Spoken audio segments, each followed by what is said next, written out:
I'm Ellie Dix from the Dark Imp, and I'm going to show you how to play Countdown Confusion, which is one of our tin games here at the Dark Imp. Okay, in Countdown Confusion, you are doing lots of countdowns and it's very, very confusing.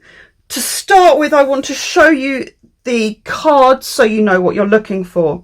There are 3 different kinds of cards in 4 different colours with 6 different numbers. So they go 1 to 6 in these 4 different colours: black, white, blue, orange. And they have 3 different kinds of circles around them.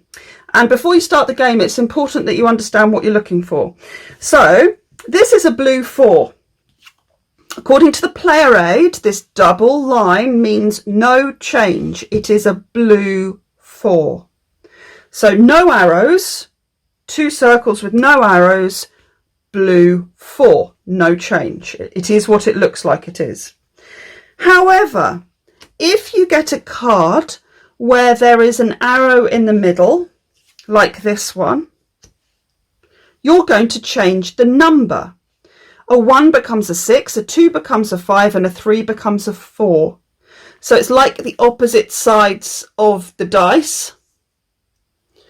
A 3 and a 4 on opposite sides, a 2 and a 5, and a 1 and a 6. If you're used to dice, this will be maybe a little bit easier for you. So this isn't a blue 3. I know it looks like a blue 3, but the number's going to change because we've got this arrow on the inner circle. And that means it's actually a blue 4. It's the same as this card. Then there's a third type where the arrows are around the outside. And here you can see you've got 2 arrows going around the outside. And in this case, we're going to change the colour. So an orange changes to a blue and a black changes to a white. And I suggest that when you're laying out your tableau, you do it in that order so you've got the 2 colours that change next to each other, as I have here. So actually this isn't an orange 4, this is also a blue 4. So all 3 of these cards are a blue 4. It is designed to be deliberately confusing. You're going to have to make snap decisions because this is a game of speed. So once you've worked out what all the cards mean, then you can start to play. Right, let's pop these away.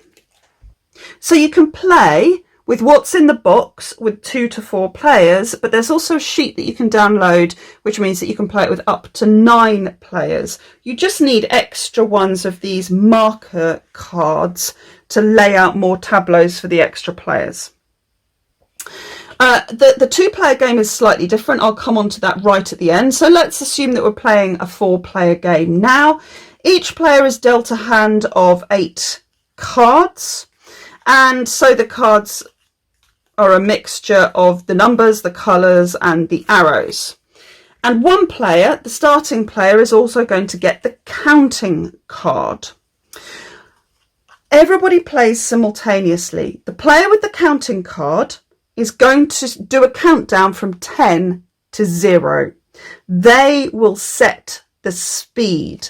So if you've got the counting card, you can go quite slowly. You can go 10, 9, 8, and you've got to count down. And what you have to make sure is that you're counting down consistently. So you're not going 8, 7, 6, 5, 4, 3, 2, 1, 0. You're not allowed to do that, but you can count down quickly if you want, as long as you're consistent. You could go 10, 9, 8, 7, 6, all the way down to 0.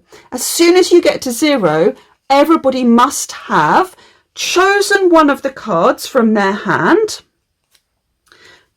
and put it down on the table in front of them and passed on the deck of cards, the rest of the cards to their left. That's what's going to happen in the first round. You're going to pass them to your left. And if you're the person with the counting card, you're also going to pass the counting card to your left. Everybody can then pick up their cards. So if you've received another set of cards from your right and you passed on the counting card, then you can start looking at the cards and you're going the same speed as the player that's counting down. So they're saying 10, 9, 8, 7, and you've got to pick out a card before you have finished. What are we going to pick? Before you finished, we don't want that. Oh yeah, we do want that one. Oh, it's difficult to tell, you see. Before you finished, and then pass the cards on. So there's this time pressure. And each time you're going to take the cards from the right, you're going to pick a card, put it down on the table in front of you, and pass the cards on. Remember, if you've got the counting card, you're doing the counting. Now, at the end, and I haven't, this obviously isn't an actual hand because I haven't drafted it all, but at the end of the round, you're going to look and see what you've got. Now, if you've got time as you are going through, if you're not picking your card at the last minute, if you've got enough time and you've got enough mental capacity, you can put these cards out in your tableau as you go, and that's really, really, really going to help you. This is a black 6 because it changes the colour around the outside. This is not a black 6, it's a black 1. So that's going to go down there. This is an orange 6, so that's another 6. This is an orange 2. It's got the numbers around the outside. And this is a blue 2. This is actually a black 1, but oh no, we've already got a black 1. So we're just going to discard that. That's going to give us nothing. And this is an orange 2, but oh no, we've already got an orange 2. That's going to give us nothing. And this is a blue 5. Now, if we'd have picked this and we got all of these cards, we would have done pretty terribly, because I've got 2 that aren't going to score at all. And in fact, I've got no sets and no runs in what I've just picked. What I'm trying to do is I'm trying to get sets of the same number and runs of the same colour. If I get a set of 3 2s, for example, if I managed to get a black 2, I would have scored 4 points. A set of 3 is 4 points. A set of 4 is 7 points. If I managed to get all 4 there, that would have given me 7 points. If I get runs, now these have got to be consecutive. I would have been able to score a set of 3 if I had an orange, a blue and a white, and I had a space where the blacks are. But the runs, they have to be consecutive. So if I've got a run of 3, 1, 2, 3 blue, then I'd get 4 points. If I've got a run of 4, 2, 3, 4, 5 maybe, then I would get 7 points. 11 points for a run of 5 and 16 points for a run of 6, which is really hard to do. In addition, you can get some extra points based on what you've got in your bonus section here. So I didn't do it because I was trying to explain this bit, but at the beginning of the first round, you're going to show 2 different cards. You're going to take 2 different cards from the bonus deck and you're going to place them out here. This is round 1. And any black cards you get are going to score you 1 point. So hooray, I managed to score. I got 2 points here for my black cards. And any orange cards are going to score me 2 points. So I got 2, 4, 5, 6. So I would have scored 6 points for this round. 6 points, and everybody's got a set of scoring cards.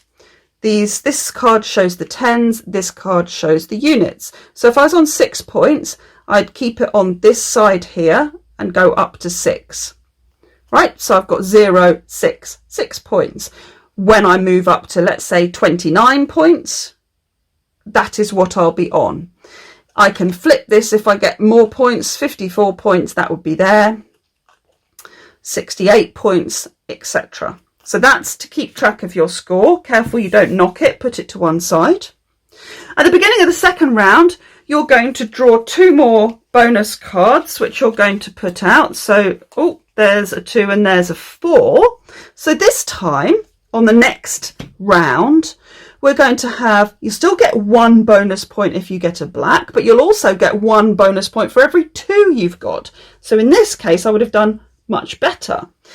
And you'll get 2 bonus points for your orange for the whole game and 2 bonus points for any 4s. I didn't have any that time. In the third round, you'll draw 2 more cards. I've got a 3 and a blue. And that means these are going to give me negative points. These are bombs. Any 3s are going to score me -1 point, and any blues is going to score me -2 points. So it's an extra thing to think about. So when you're taking the cards, when you're trying to gather a set, try and put them down in the tableau so you can see what you've got and what you're trying to get. When you've got the counting card, if you need to count slower, absolutely fine. Take your time, see what you've got. If you want to count quicker because you know exactly what card you want, then it's going to force everybody else to choose very quickly and probably choose something that's totally useless for them because they can't see what they need quickly enough. And then you're going to put them in your tableau if you have time, because that's really, really going to help you, and keep going until you've got no cards. All of them are down on the table. If you can't put them in your tableau because you just haven't got the mental capacity as you're going through, it doesn't matter. Just bung them all in a pile on the table. Make sure you've put something down on the table in front of you. Try and remember what cards you've collected, and then at the end you could put them into the tableau. You can work out where they go. That's no problem. You are not penalised for that. But you are penalised if you do not pass the cards on by the time you get to 0. If on 0 you have not received cards from your right hand side, you can say, stop, I haven't got my cards, and you can at random take one of the cards out of that hand that has not been passed to you yet. So let's say this is the hand coming to you from the right, you haven't got it, it's already 0, you haven't got the cards, you say stop. You take one card out at random and you discard it. That player did not get a card that round, so they're going to be penalised because they didn't get a card and everybody else got a card. And then you take the cards and you carry on. You do the countdown and you continue. So the player who has the most points after 3 rounds is the winner. And here are the modifications for 2 players. So if there's just 2 of you playing, you've each got a hand of 8 cards. As in the main version, if you've got the counting card, you're counting. When you are passed a hand of cards, you're going to take another card from the draw deck, which has to be in the middle of the table. You're going to select one card to place in front of you, and you're going to select one card to discard. Then you pass it. The other player will be doing exactly the same. So they're going to select a card to play. Oh, they're going to draw a card. They're going to select a card to play and a card to discard and pass the cards. Then again, you pick up the cards, you take a card. You're going to select a card to play. What have we got? What have we got? What have we got? And you're going to select a card to discard and pass them. Same with this player. So you're still going to have 8 cards that are scoring in front of you, but it allows you to go through more of the deck, get more choice, see more cards. So that's Countdown Confusion for 2 players.